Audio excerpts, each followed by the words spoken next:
మాజీ మంత్రి కేటీఆర్ పై కాంగ్రెస్ సీనియర్ నేత అద్దంకి దయాకర్ ఫైర్ అయ్యారు.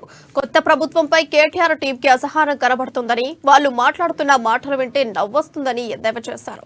ఆధారాలు లేని ఆరోపణలతో అక్కసుతో ఇష్టం వచ్చిన మాటలు మాట్లాడుతున్నారని మండిపడ్డారు.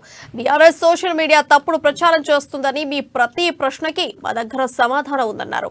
నిర్మాణాత్మకంగా విమర్శ ఉంటే హర్షిస్తారని, బీఆర్ఎస్ మాటలు ప్రజలు గమనిస్తున్నారని ఆయన అన్నారు. మీడియాలో విష ప్రచారం చేస్తున్నది ఎవరు మాకు తెలియంది ఏం కాదు.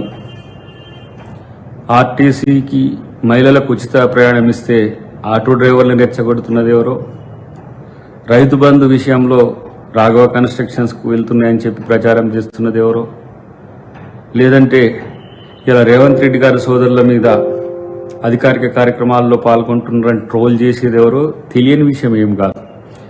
మేమేమో ఒకవైపు మాజీ ముఖ్యమంత్రి గారి లేదంటే మీ అధినాయకుడి కేసీఆర్ గారి పట్ల ఒక ప్రజాస్వామిక విలువలతో స్పందిస్తున్న తీరు ప్రజలు హర్షిస్తుంటే, మీరు హాస్యదృష్టితో చేస్తున్న విమర్శల్ని ప్రజలు గమనిస్తున్నారు. ఒకవైపు బీఆర్ఎస్, బీజేపీ, ఎంఐఎంని కలుపుకొని ఏ విధంగా ఒక నూతన ఒరవడిని ఈ దేశంలో తీసుకురావాలని రేవంత్ రెడ్డి గారు ప్రయత్నం చేస్తున్నారో, వాటికి తూట్లు పొడిచే విధంగా మీకే ఇష్టం లేనట్టుగా, ముఖ్యంగా కేటీఆర్ టీంకే ఇష్టం లేనట్టుగా కనబడుతున్నది. కాబట్టి డెఫినెట్గా ప్రతిదానికి సమాధానం ఉంటుంది.